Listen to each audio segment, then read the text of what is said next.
¿Qué tal, queridas hermanas y hermanos, amigas y amigos? Bienvenidos a este nuevo episodio, vamos a llamarle así, de memorias o desmemorias que estoy realizando con mucho gusto para ustedes. La verdad, yo no sabía que hubiera tanto interés en conocer más acerca de la vida del sacerdote. Creo que mi interés, como les mencioné al principio, es que la gente conozca la palabra de Dios y por eso en mis programas de radio hablo de esto, hablo de los valores cristianos para aquellos que no son católicos, pero por lo menos que puedan vivir los valores cristianos. Hablo de cultura, les comparto los viajes de peregrinación que hago, pero bueno, si tienen interés en saber algo de mi vida, con mucho gusto lo comparto. Y por cierto, no sabía que me seguían de tantas partes del mundo. Estaba leyendo los comentarios y de Aranjuez, España, de Toledo, de Bolivia, de Paraguay, de México, de distintas partes, evidentemente de Canadá y muchas partes, así que gracias a cada uno de ustedes. Fíjense que aquí en mi oficina tengo esto que es un zapatito. Y este zapatito, pues resulta que parece, no sé si el primero o el segundo zapatito que tuve. Yo creo que habrá sido quizás el segundo, porque generalmente los zapatitos que le ponen a uno las mamás, los primeros son de estambre. Pero bueno, resulta que este es un zapatito de piel que mi mamá guardó y que ya cuando llegamos a una determinada edad me lo dio. Y siempre que yo veo este zapatito, comento: nadie sabe por dónde va a transitar su vida. Cuando nacemos, nadie sabe qué camino nos va a presentar la vida o qué camino vamos a elegir, a qué gente nos vamos a encontrar en el camino, qué momentos alegres, qué momentos tristes, pero finalmente el camino de la vida nos tiene que llevar a ser mejores personas, nos tiene que llevar a crecer en todos los aspectos y sobre todo a llegar a nuestra meta, que es Dios. Porque si nuestra meta fuera el dinero, si nuestra meta fuera el placer, si nuestra meta fuera únicamente viajar, si nuestra meta fuera, pues ¿qué sentido tendría? Yo creo que de Dios venimos, Él es capaz de darnos la vida y a Dios tenemos que ir. Esa sería la lógica. Y por eso cada vez que veo este zapatito digo: gracias Dios mío porque me has permitido dar millones y millones de pasos en caminos que han sido dolorosos algunos, pero muchos de ellos muy alegres, y sobre todo también que se puede aprender de los momentos en que uno tropieza, se cae y sale adelante. Cuando uno aprende de los errores, se va volviendo una mejor persona. Y fíjense que, bueno, anoté esto para que no se me olvide, porque como les comento, la memoria no siempre me funciona, pero fíjense qué interesante que me di cuenta con los capítulos anteriores que la memoria también tiene que ver con un ejercicio del cerebro. Así como cuando no hacemos ejercicio y se atrofia alguna parte del cuerpo, creo que cuando no hacemos ejercicio con el cerebro, como que se va atrofiando. Y ahora que les iba contando alguna parte de mi vida, alguna parte de la infancia, etcétera, como que de repente me iba acordando de otras que no tenía presentes. Fíjense qué curioso. Y bueno, también ya les compartí que hay cosas pocas que recuerdo de mi infancia y otras que no recuerdo, pero que las tengo en mi cerebro actualmente porque mis hermanas en algún momento me dicen: acuérdate que hacías esto, acuérdate que hacías aquello más.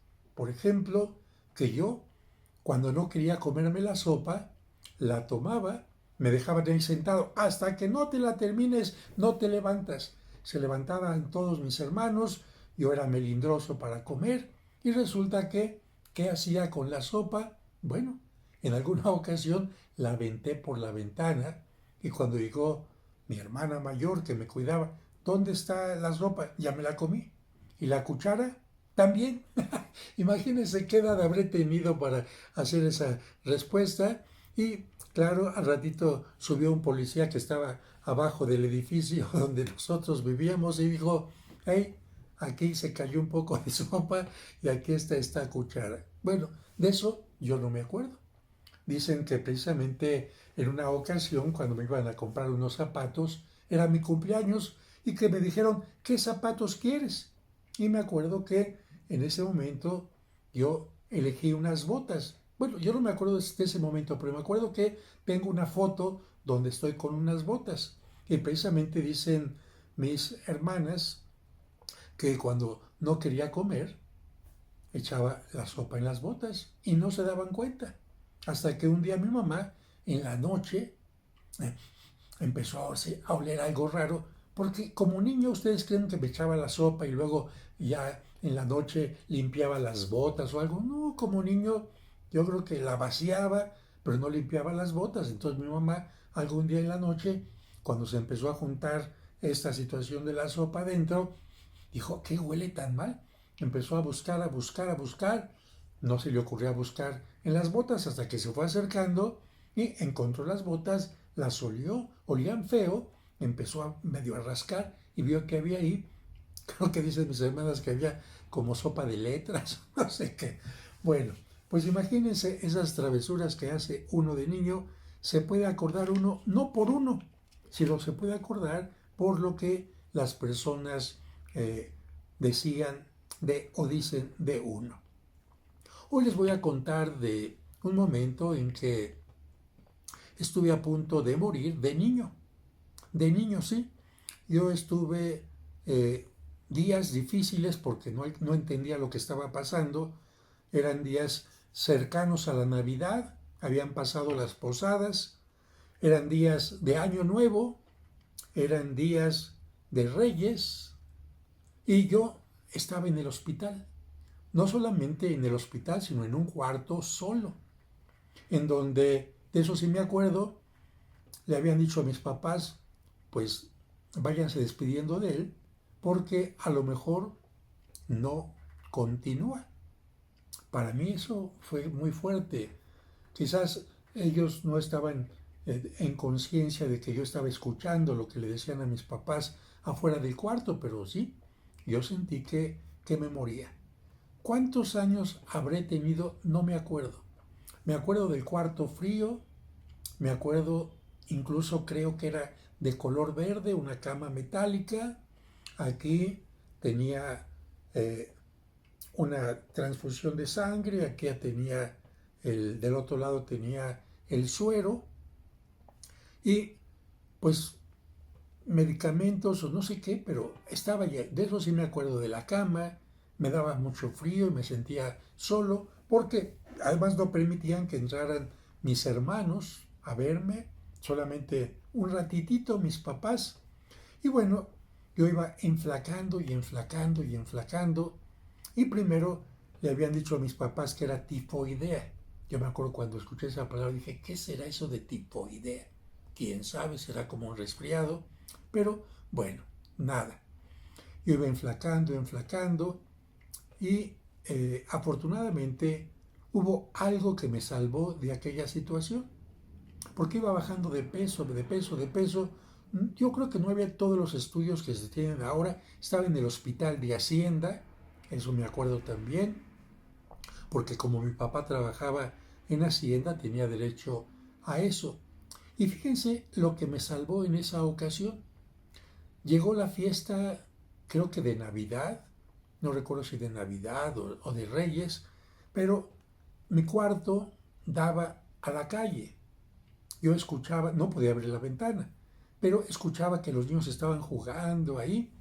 Y en esa situación, la enfermera, una enfermera o una voluntaria, no sé, pasó a los cuartos, estaba cubierta de la cara, en fin, por protección, y me dijo, también aquí damos regalos.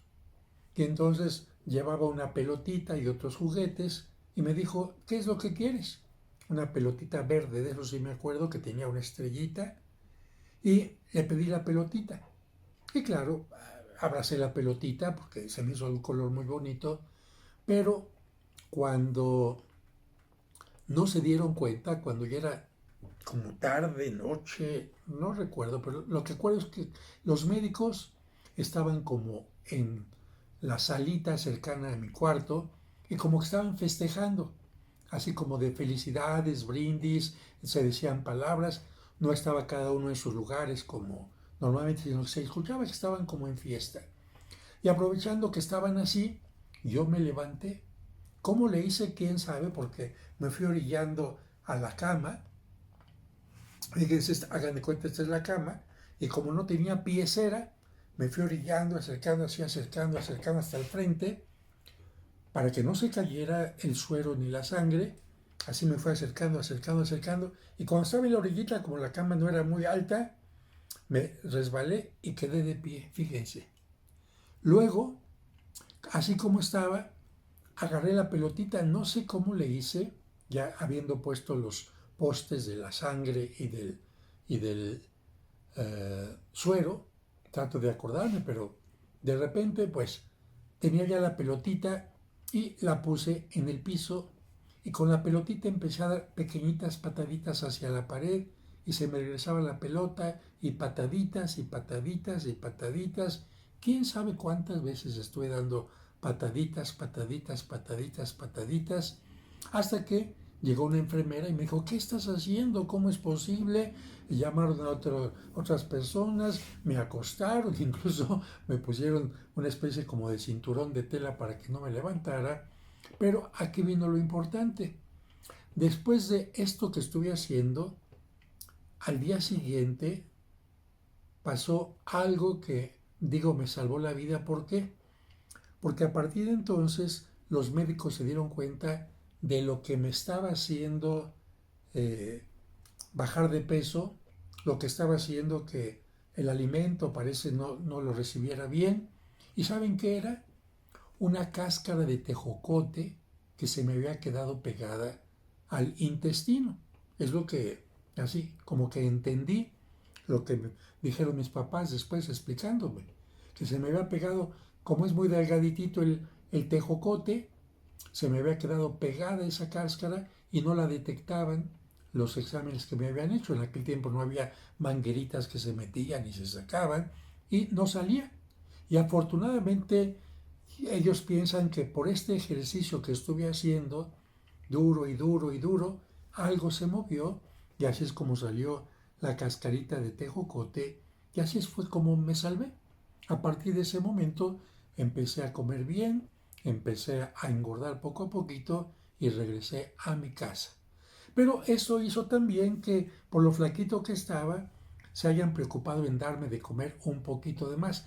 Yo para la comida soy muy melindroso, es muy raro que me guste algo de comer. Cuando me gusta, sí, pero como que no era muy bueno para comer. Y como en ese tiempo mi mamá también trabajaba, pues ponía a mis hermanas mayores a que hicieran la comida, a que me cuidaran y sobre todo una de mis hermanas le pedían que comiera, que comiera, que comiera. Y precisamente a lo mejor estoy pensando que a lo mejor esto es lo que me llevó a las botas, porque para que engordara esta hermana, o no sé si por dirección de mi mamá, casi todos los días me hacía sopa de papa. Sopa de papa, y claro, cuando uno come una vez una sopa, pues qué rico, pero cuando todos los días y una vez y otra vez, a lo mejor eso fue lo que me hizo tirar la sopa de papa a las botas. Estoy pensando, no estoy seguro. Lo único que sé es que ciertamente mis hermanas se encargaban de que yo tratara de engordar un poquitito, un poquitito. Pero hablando de travesuras y de las que me acordé en estos días, fue una, tampoco sé en qué fecha, también sé lo que pasó en el edificio porque me contaron, porque en mi memoria únicamente está lo siguiente. En la primaria nos pidiéramos como un trabajo manual que lleváramos un poquito de anilina a la escuela, unos guantes y unos huesitos de chabacano, huesitos de durazno o de chabacano. ¿Y para qué? Porque allí en la escuela los íbamos a pintar de colores. Un niño iba a llevar anilina azul, otro verde, otra roja, y nos pidieron poquitita en la tlapalería, nos daban un sobrecito, no sé cuánto comprábamos, una cosa chiquita, pero así. Y yo me quedé sorprendido cuando el maestro vació el sobrecito en un recipiente grande y wow, todo el recipiente con agua se llenó de color y después ya fuimos metiendo nuestros huesitos en la anilina y los huesitos se fueron pintando de colores. ¿Y para qué? Pues porque en ese tiempo había un juego que se llamaba Matatena.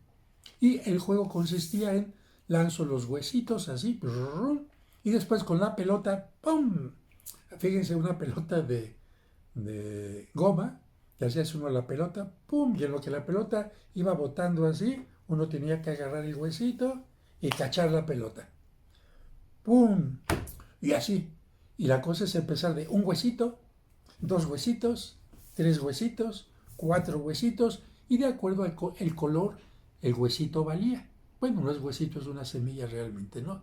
Para eso era, para ayudarnos a aprender un juego que no costaba, que era fácil, que era divertido, que era familiar, y bueno, pero yo me quedé con la admiración. Así, hagan de cuenta que para mí fue magia cuando el maestro tomó el polvito y ¡ay, el color!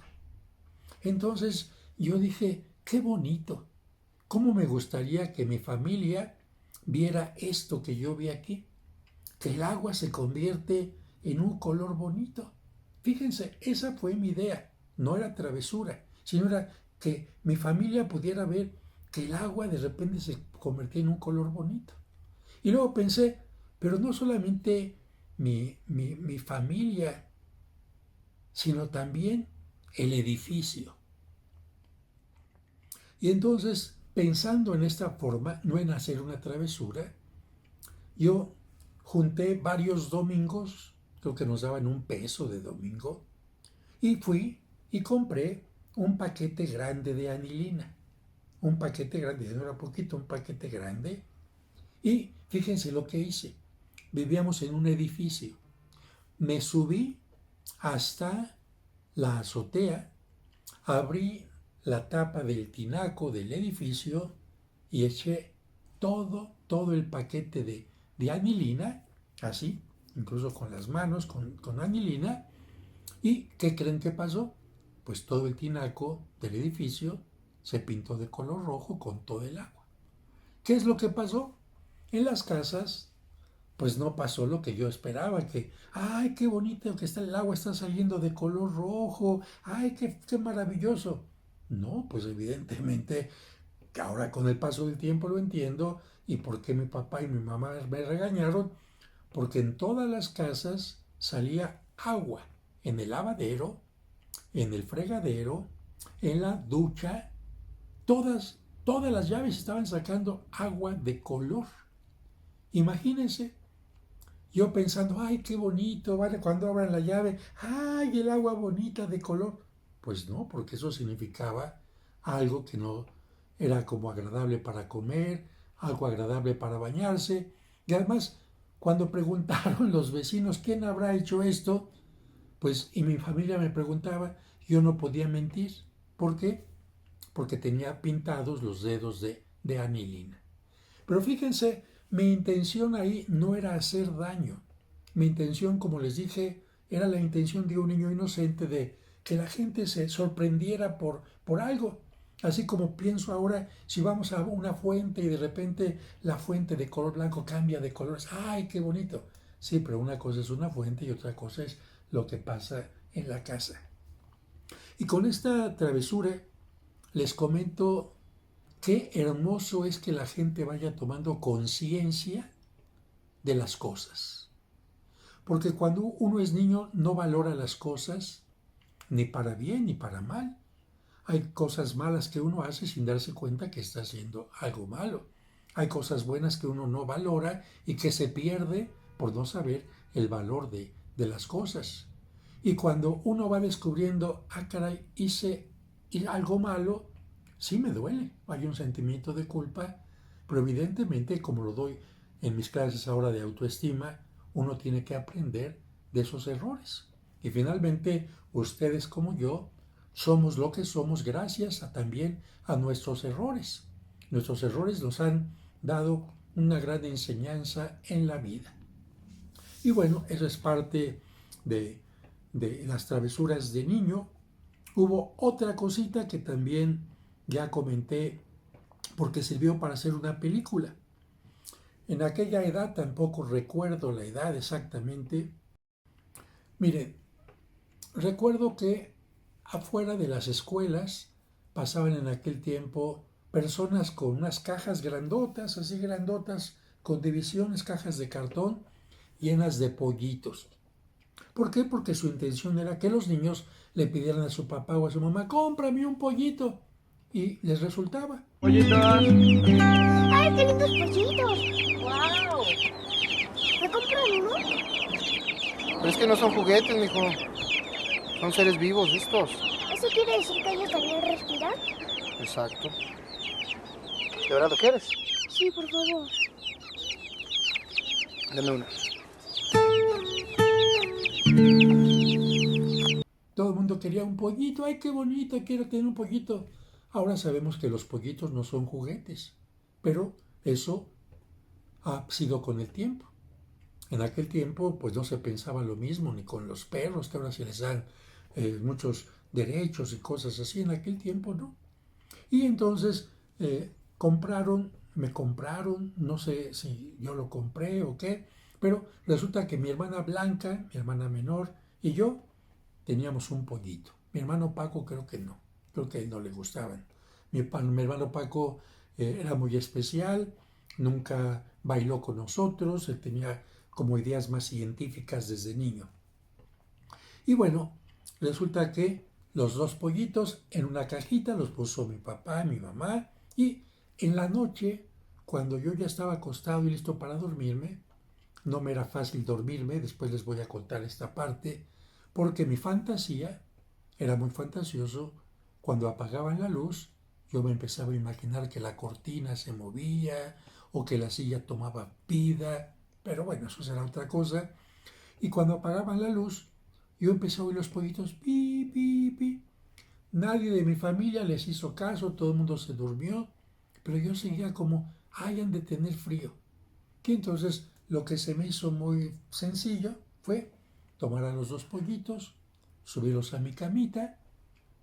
Ahí en ese tiempo me dormía yo solo, mis hermanos compartían cama, pero yo solo. ¿Por qué? Porque me hacía pipí en la cama. Híjole, qué pena. Bueno, había un problema ahí, pero se resolvió. Pero en ese tiempo yo me hacía pipí en la cama.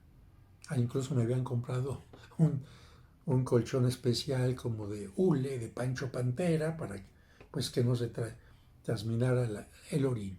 Pero eso será otra historia, a ver si lo cuento. Pues resulta que agarré a los pollitos, los subí, y para que no tuvieran frío, los tapé. Y ya con eso me quedé dormido. En la noche desperté, no sé si el ruido del pollito, qué, pi, pi, pi. Y entonces abrí así la, la, la cobija y vi lo que estaba pasando. Como les digo, de las fantasías que tenía de cosas que se movían y todo, me permitían dormir con una media luz. Y de repente ya vi al pollito de mi hermana, y estuve buscando al otro, me moví un poquito y lo había apachurrado. Ah, caray. Hasta entonces yo no sabía lo que era la muerte. La muerte es algo fuerte. Les repito, no sé cuántos años tenía, pero fíjense lo que hice. La ingenuidad de un niño, no la maldad. No lo subí para, te voy a aplastar, pollito, le voy a hacer daño al pollito. No, lo subí para hacerle un bien. Mi intención no era mala, pero lo aplasté. Y fíjense que en ese tiempo mis papás habían comprado una bicicleta para todos los hermanos. Y en ese tiempo las bicicletas tenían en el tubo de en medio, como parte de la bicicleta, una, ¿cómo se dice? Una válvula, se dice creo que válvula, para inflar la llanta cuando se desinflaba. Uno la quitaba del tubo central, le hacía bajito con la manguerita y se inflaba la llanta. Fíjense mi inocencia, más bien mi ingenuidad. Me levanté, fui a buscar esa válvula de la bicicleta, regresé a mi cama, le puse la parte donde supuestamente se ponía al pivote de la bicicleta, se la puse en el piquito y estoy ahí. Psh, psh, psh. Yo estaba segurísimo de que el pollito se había desinflado, no estaba muerto, porque le repito, la idea de muerte en mi cabeza no existía. Que alguien o algo se muriera, no existía en mi cabeza. Por eso les digo que he de haber estado muy pequeño. Y entonces estoy infle, y resulta que el pollito no se infló y no revivió.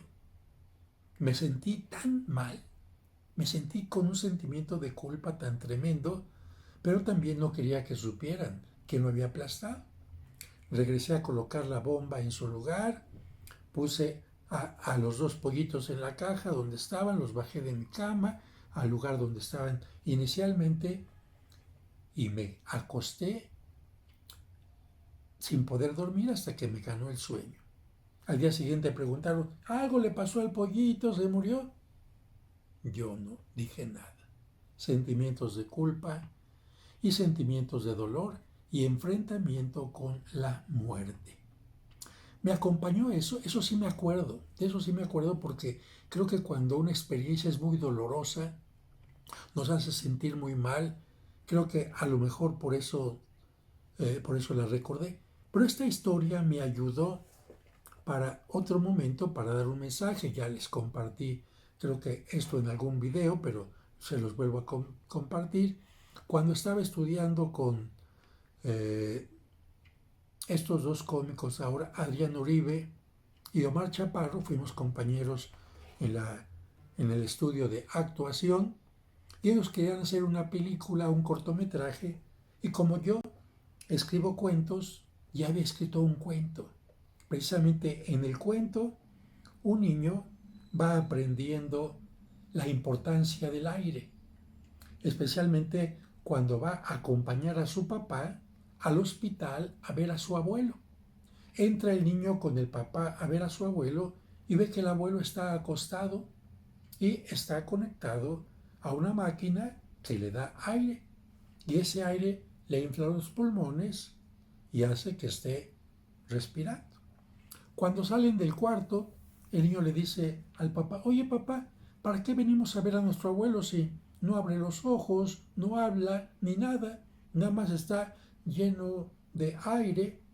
Y el papá le dice, pronto lo vas a entender algún día.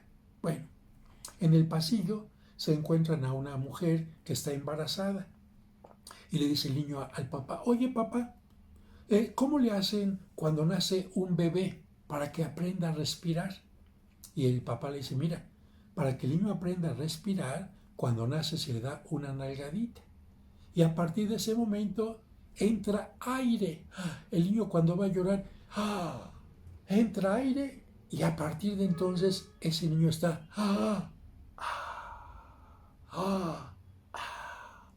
le entra y le sale el aire por un mandato divino. Fíjate, qué bonito.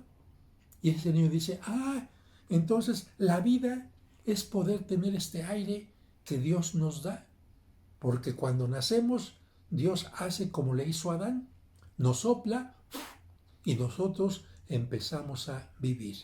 Fíjense la idea, qué bonita, ¿no? Tenemos este aire que Dios nos da. Y después, en este cuento que escribí, el niño se va a dormir con el pollito que le compraron. Y estando acostado, aplasta al pollito. O sea, mi historia la metí a este cuento, a este argumento que va a servir de cortometraje para una película. Pero aquí, a diferencia de lo que me pasó a mí, aquí, cuando el niño está con la bomba de aire poniéndosela al pollito, se levanta su papá, que es Omar Chaparro, y le dice, hijo, ¿qué haces? Papá, a mi pollito se le salió el aire, y se le salió la vida y se la estoy regresando.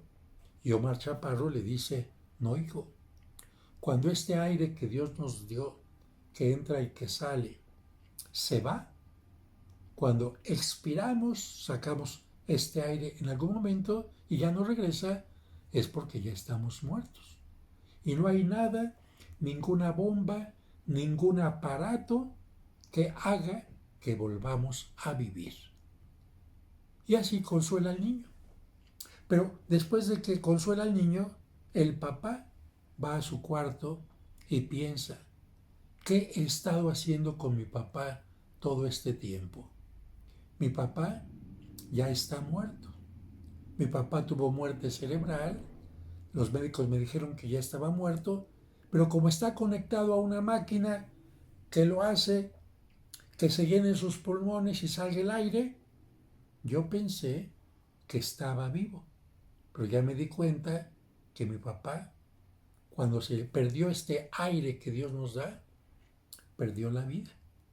Que tenga una bomba que lo infle, que le haga tener aire y sacarlo, es otra cosa. Eso ya no es que esté vivo.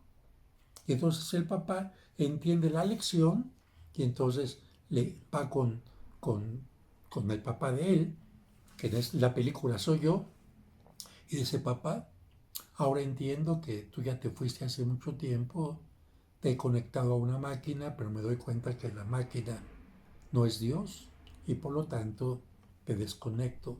El papá ya estaba muerto, como les dijo. Ahora simplemente lo que se hizo fue desconectarlo de una máquina. Y este cortometraje ganó el Festival de Cine en Acapulco. Para mí fue una gran alegría. Y además es la única película donde Omar Chaparro sale llorando. Pero creo que la película da ese mensaje bonito. Dar gracias porque este aire que tenemos, que a veces ni siquiera nos damos que estamos respirando, es la vida que Dios nos dio. Cuando nacimos y empezamos a respirar, por ese llanto de ¡ah! Y seguimos respirando, es precisamente porque Dios nos da un aire especial. Y precisamente yo creo que por eso cuando se habla del Espíritu Santo se nos dice que es como un segundo aire. Así como cuando se nos van acabando las fuerzas, cuando corrimos mucho y nos falta aire y de repente tomamos nueva fuerza. O bien cuando alguien que tenía COVID siente que no puede respirar y le ayudan con un segundo aire, un poco de oxígeno, se recupera. Yo creo que el Espíritu Santo de alguna manera es como este segundo aire que nos invita a seguir adelante. Pero esto que me permitió encontrarme con la muerte de niño, fíjense qué historias. El Tejocote, encuentro con la muerte, esta historia del pollito, y otra historia tiene que ver también con una posible muerte. Una posible muerte que para mí fue también muy impactante. Porque yo creo que todos ustedes conocen este elemento que hay en algunos lugares para hacer ejercicio, donde hay columpios, de repente ponían pasamanos. Es decir, un lugar con barrotes donde uno se trepaba y uno iba haciéndole un pasamanos así de una cosa. Por eso se llamaba pasamanos, porque uno cruzaba de un lugar a otro con este pasamanos. Y bueno, cuando uno quiere hacerse casi como muy habilidoso, ya no lo hace uno de barrita en barrita, ¿no? Sino de dos barritas, una así y una no. Me voy a la siguiente, esta la dejo libre y me voy a la siguiente. Ya de dos en dos. Pues a mí se me ocurrió hacer de 3 en 3 y no estaba muy grande. Entonces, a la hora de hacer de 3 en 3, me falla el cálculo, me voy de espaldas y caigo al piso. Era un pasamanos alto. Cuando caí al piso, no sé, no he preguntado, pero lo voy a preguntar a un médico. Cuando caí al piso, sentí un golpe muy fuerte en la espalda. Un golpe, pero así, ¡pa!, en seco. Y en ese momento dejé de respirar. O mejor dicho, aunque yo hacía así, no inhalaba aire. Sentía que me faltaba aire. Y entonces en mi desesperación empecé a correr.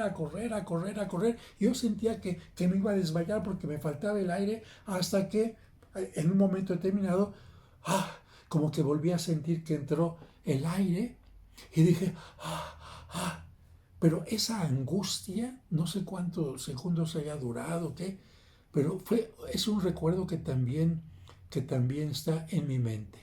Un momento angustioso y uno dice, ¿cómo en un momentito se puede ir la vida con una cosa tan sencilla? Por eso hay que valorarla en todo momento.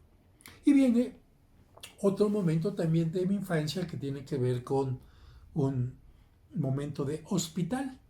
Y precisamente, y ahora que voy ligando, como de repente, esto nunca lo había pensado, pero ahorita que le estoy contando esto y hablo del siguiente tema, resulta que un día en el balneario, en el Deportivo Hacienda, porque a mí no me gustaba ni el fútbol ni el básquetbol, pero sí me gustaba mucho nadar, me encantaba nadar, íbamos a nadar casi todos los sábados.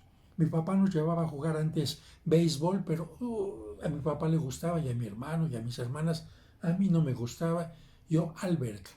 Pero un día que estábamos ahí asoleándonos junto a la alberca, me dicen mis hermanos, ay, mira, tienes 3 alitas. ¿Cómo que 3 alitas? Sí, porque aquí a la parte, al huesito de atrás, le decíamos así cuando salía el huesito de atrás, hay una alita, ¿no? Y de repente me dijeron, tienes 3 alitas. ¿Cómo? Y fueron con mi mamá, mira mamá, Pepe tiene 3 alitas. ¿Cómo que 3 alitas? Y ya mi mamá me dice, sí es cierto. Y efectivamente, me mostraron un espejo y tenía 3 alitas en esta parte del omóplato. Y claro, después de eso me llevaron con el médico y el médico dijo, no, esto es un osteoma y lo tenemos que cortar. Y bueno, me operaron en una etapa de niño, de eso sí no me acuerdo nada más me acuerdo que cuando salí del hospital tenía una venda y en la escuela le dijeron a los niños que nadie me fuera a aventar ni nada porque era algo delicado, de lo único. Pero como ya he estado tanto en los hospitales, ya no tenía miedo. Fíjense, he estado en los hospitales como operación de la vesícula, operación la colita del intestino, ¿cómo se llama? Del apéndice, operación de, ¿cómo se llama? Me desviaron el tabique, ya van 3. Operación de una hernia y de otra hernia, ya van 5. Operación también de un párpado caído. Y no me acuerdo otras, pero bueno. Entonces para mí los hospitales ya no me dan miedo, siempre entro confiando en Dios. De hecho, cuando me llevan en la camilla para operarme, yo me imagino que esa camilla son las manos de Dios y le digo, llévame a donde tú quieras. Si quieres llevarme a la salud y a la recuperación, llévame. Y si no, llévame a tu presencia. Yo no le tengo miedo en ese sentido a la muerte. Así que fíjense, un osteoma, y yo te estaba pensando por lo que les decía, no sé si en aquel momento que me di el golpe con el pasamanos, habría hecho que se propiciara eso. No lo sé y nunca lo he investigado, pero ahora me voy a levantar tantito porque les quiero compartir una historia que tiene que ver con este elemento. Fíjense.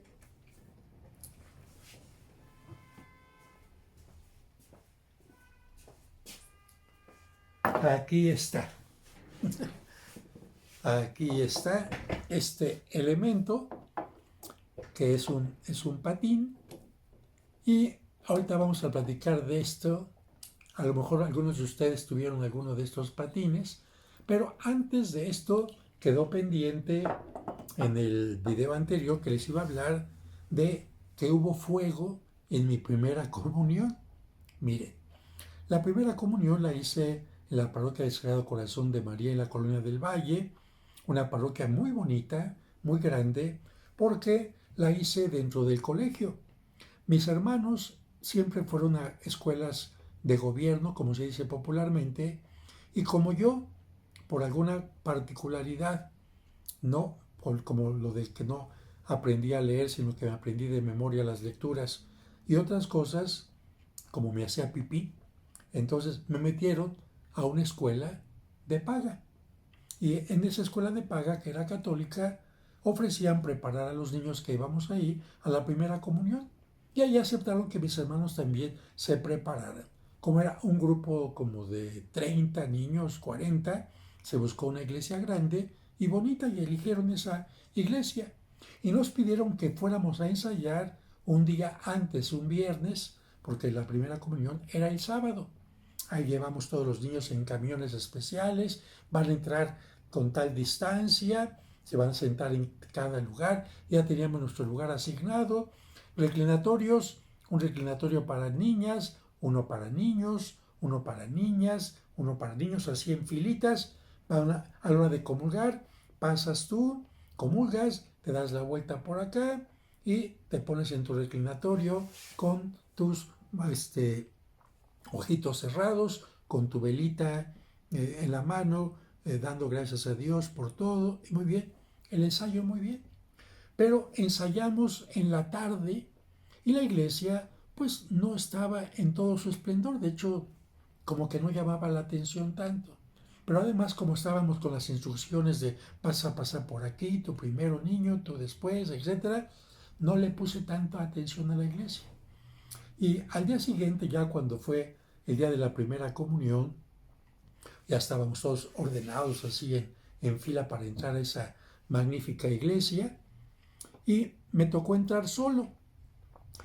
No sé por qué razón, mi hermano sí tenía un padrino y yo no, o no llegó mi padrino y entonces al final el padrino de mi hermano terminó siendo mi padrino, pero a la hora de entrar, como cada niño tenía que entrar con un padrino, mi hermano entró con el suyo, yo entré caminando solo, adelante de mi hermano. Y fíjense que a la hora que vamos entrando, empieza la música tan bonita que yo me quedé sorprendido. Y encienden las luces y la iglesia, que es altísima y con unos vitrales maravillosos, ¡wow! Yo hice esto, volteé así, iba con mi vela apagada evidentemente a la entrada, con mi moñito acá de traje, pero me llamó tanto la atención todo que la alfombra que estaba en el pasillo central, no me di cuenta, tenía un pequeño doblez. No siempre los que colocan las alfombras las estiran muy bien, muy bien, muy bien, y entonces tenía un pequeño doblez. Y al estar yo viendo así para acá, ¿qué cree que me pasó? Me caí. Y bueno, no hay problema, era la alfombra, pero ¿qué cree que le pasó a mi vela? Se dividió en 3 partes, así de tal manera que pum, pum, pum. Entonces, bueno, para que no se viera tan chueca, yo hagan de cuenta que la agarraba de donde estaba quebradita y ya la velita se veía más o menos derecha. Bueno, viene toda la misa muy bonita, increíble el momento, y antes de pasar a comulgar, nos piden que se encienda la vela, los padrinos encienden las velas, a mí me enciende la mía, y precisamente para que no estuviera chueca, la tomé de la parte quebradita de acá y de la parte quebradita de aquí, la tomé así. Y así me acerqué a comulgar, comulgué y vengo con mi velita y vengo acá.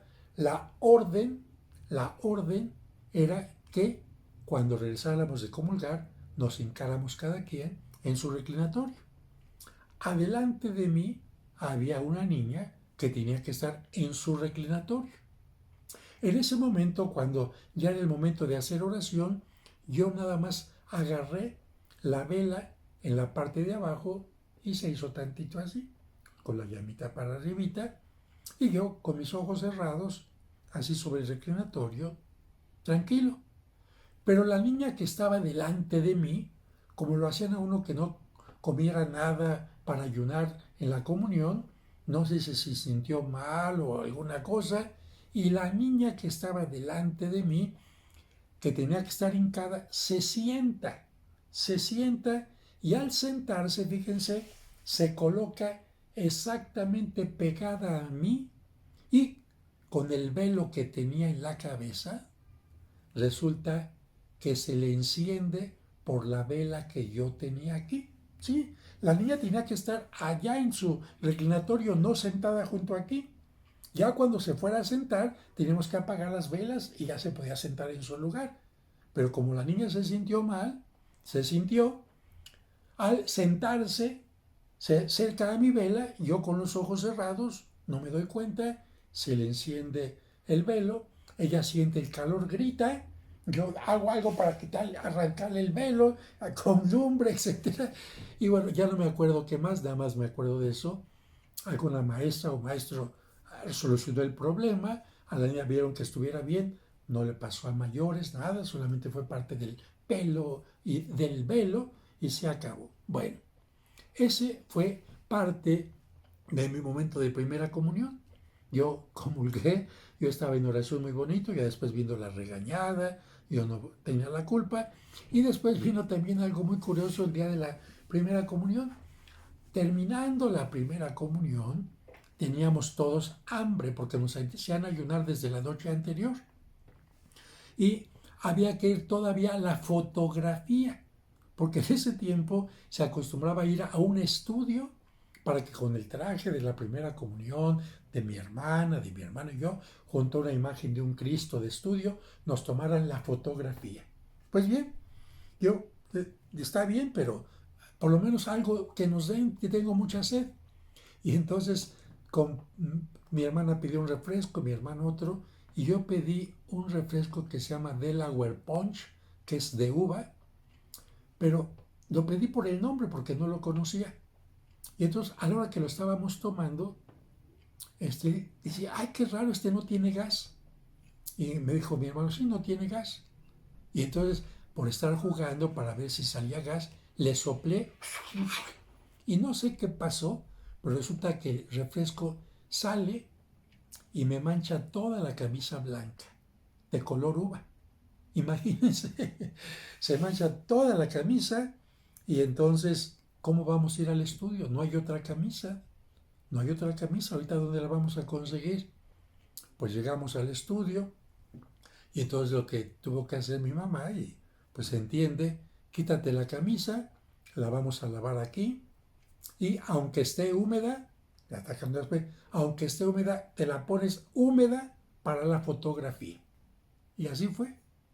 Entonces en las fotografías, como no se ve lo frío de la camisa, lo húmedo de la camisa, pues todo se ve muy bien, pero yo en esa fotografía, creo que hasta en una estoy así como de ¡ay! Pero fue precisamente por eso. Y después vino la fiesta y qué cosa tan bonita haber recibido a Cristo en la comunión. Cada vez que comulgué en esta etapa de la infancia, di muchas gracias a Dios y esa iglesia me siguió siempre admirando muchísimo por todas las cosas bonitas que vi. Y por eso también ya como seminarista y como cura, cuando daba yo las clases de catecismo para los niños, trataba de que fueran bonitas, divertidas, agradables, con títeres, con magia y con muchas otras cosas más, como más adelante les voy a contar.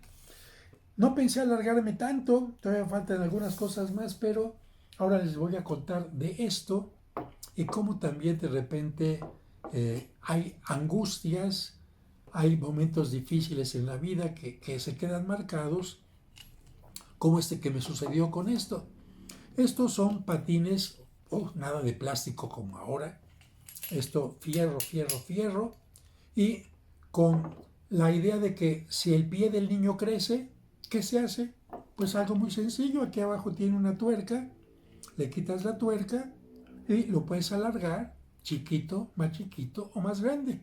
Pero sobre todo para familias como la mía, donde éramos varios más hermanos, uno tenía el pie más chiquito, uno más grande, otro. Si había un par de patines, ¿qué se hacía? Póntelos tú, lo ponemos de acuerdo a tu pie, ya jugaste, vamos con el siguiente, ya jugaste, vamos con el siguiente y ya. Y aquí tenía unas uñas, hagan de cuenta aquí, estas son unas uñas metálicas, estaban amarradas a esta parte de aquí.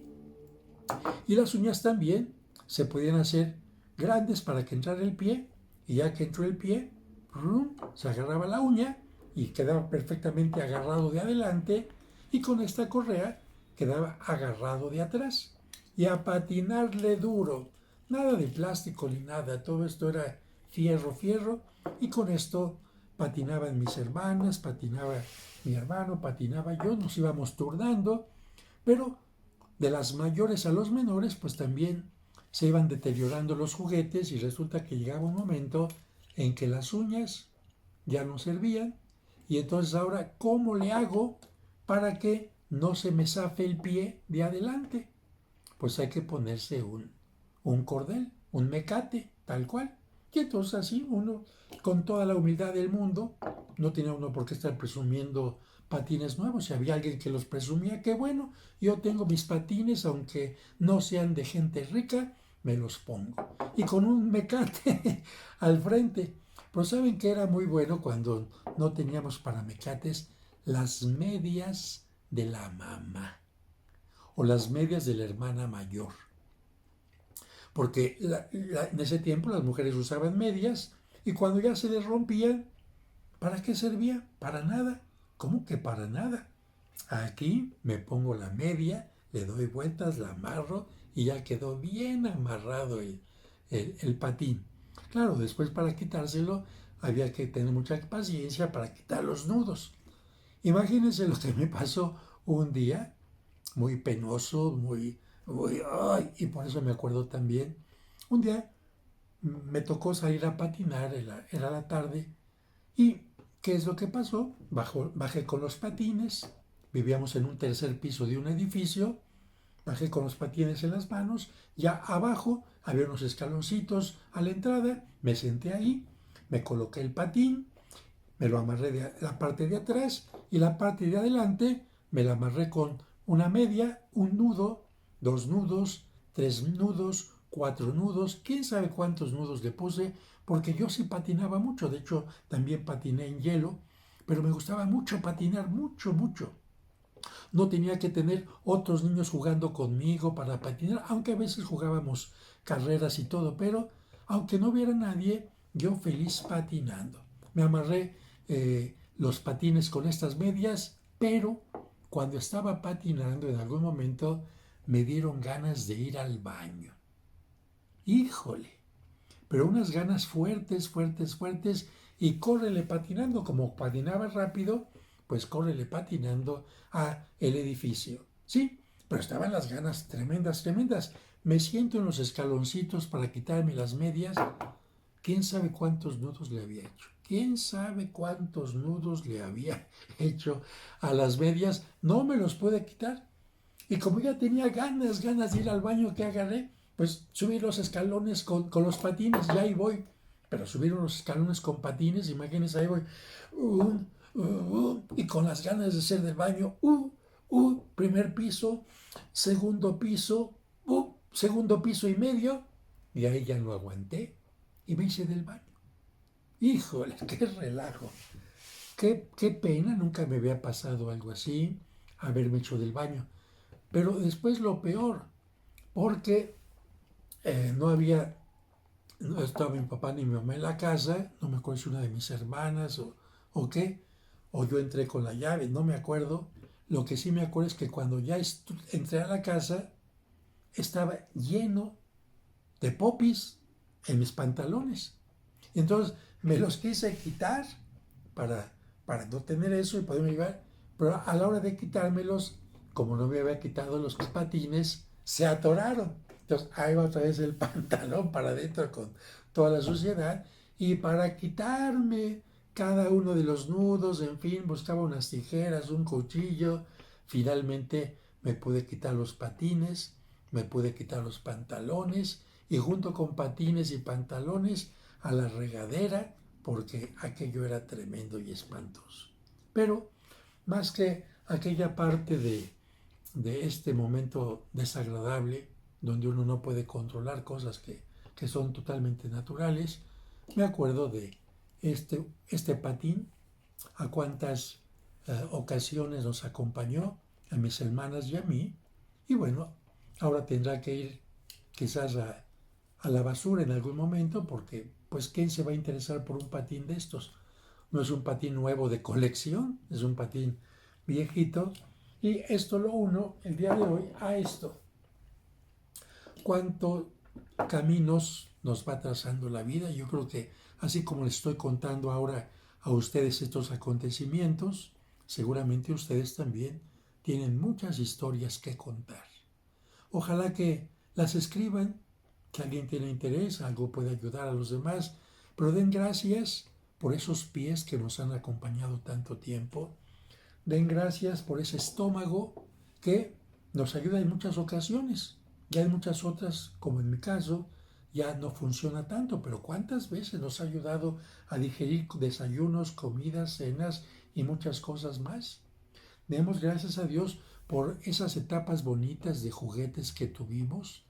Demos gracias a Dios porque si en algún momento estuvimos con algún peligro de perder la vida, pues estamos aquí todavía.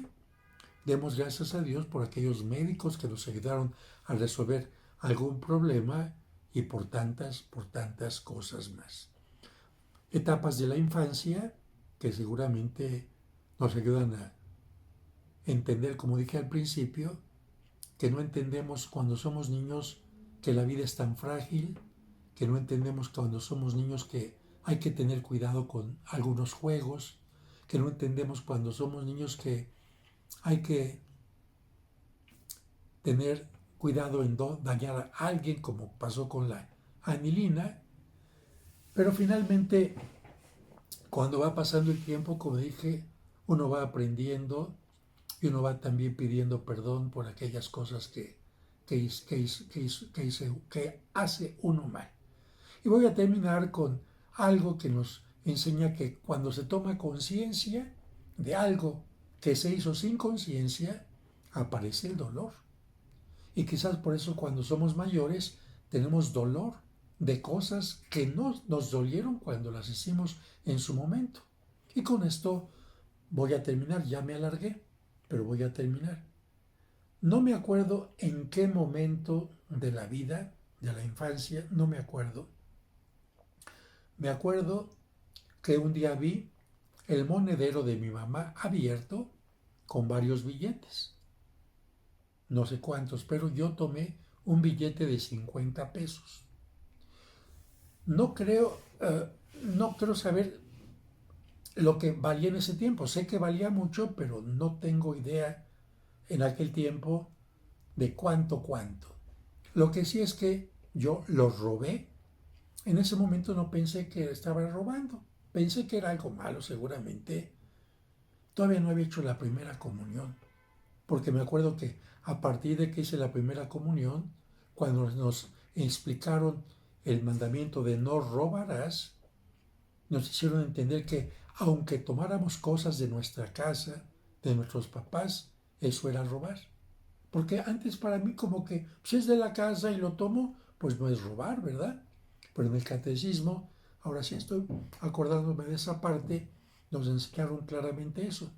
Y creo que para muchos niños es muy importante el catecismo cuando les enseña los mandamientos, porque antes como que su conciencia no está totalmente clara. Pero bueno, entonces yo no sabía todavía eso. Yo pensé que estaba tomando algo, pero no lo sentía como pecado. Bien, ¿qué hice con ese dinero? Fui a la tienda. ¿Qué compré?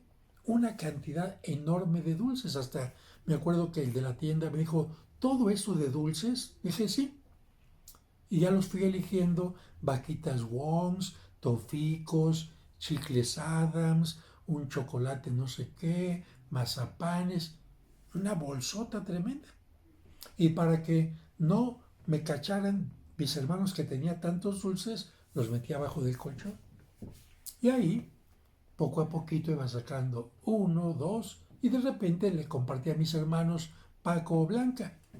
Mis hermanas chiquitas todavía no nacían, y mis hermanas mayores como que yo sentía que ya no eran tan dulceras. Bueno, gocé quién sabe cuántos días con esos dulces.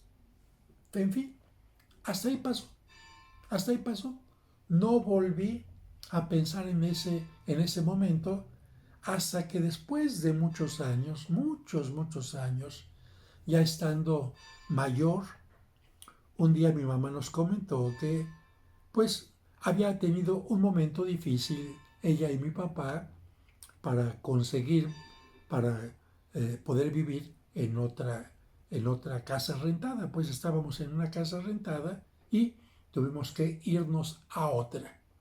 Y nos tuvimos que ir a otra porque no se pudo pagar la renta. Y resulta que mi mamá dice, me acuerdo aquel día de angustia porque yo ya había conseguido para pagar la renta, ya tenía el dinero exacto para pagar la renta juntamente con su papá, pero a la hora que llegó el casero a cobrarnos la renta, ya nos había aguantado un cierto tiempo, que a la hora que le voy a pagar, me faltaron 50 pesos en el monedero. Dice mi mamá, y nunca supe qué pasó con esos 50 pesos. ¿Se imagina cuando mi mamá contó eso? ¿Cómo me sentí yo?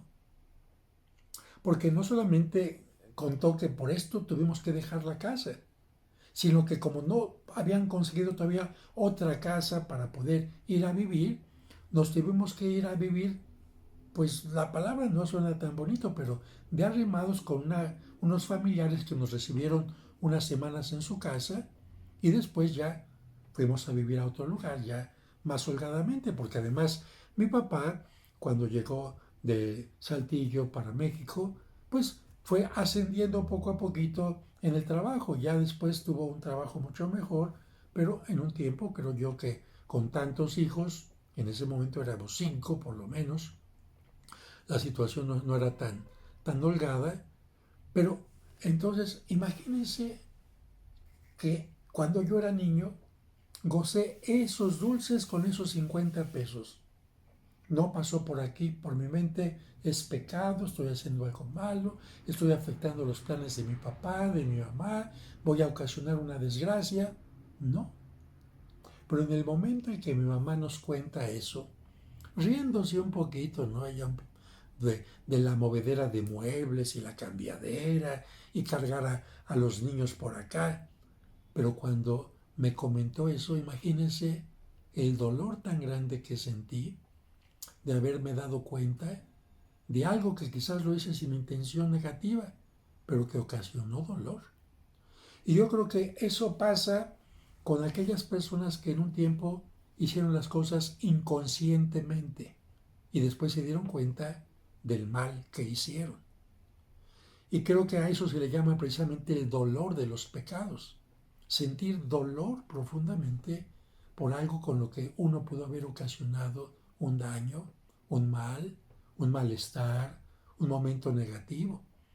Y entiendo entonces por qué en muchos momentos de la confesión mucha gente siente precisamente dolor de los pecados por haber sido un mal padre.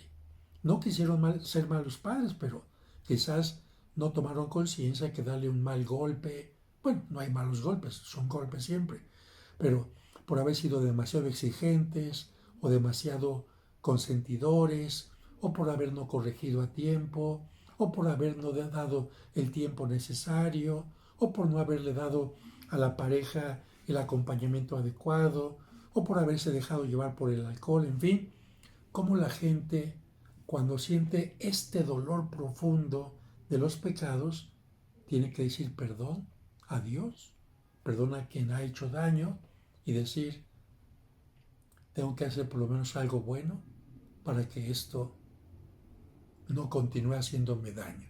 Es cierto, no se puede cambiar el pasado, pero sí se puede cambiar el presente y el futuro. Por eso, a partir de que yo ya empecé a tener un cierto recurso, como antes de entrar al seminario, que ya trabajaba en algunos lugares, a mi mamá traté de consentirla siempre y las más veces que pude.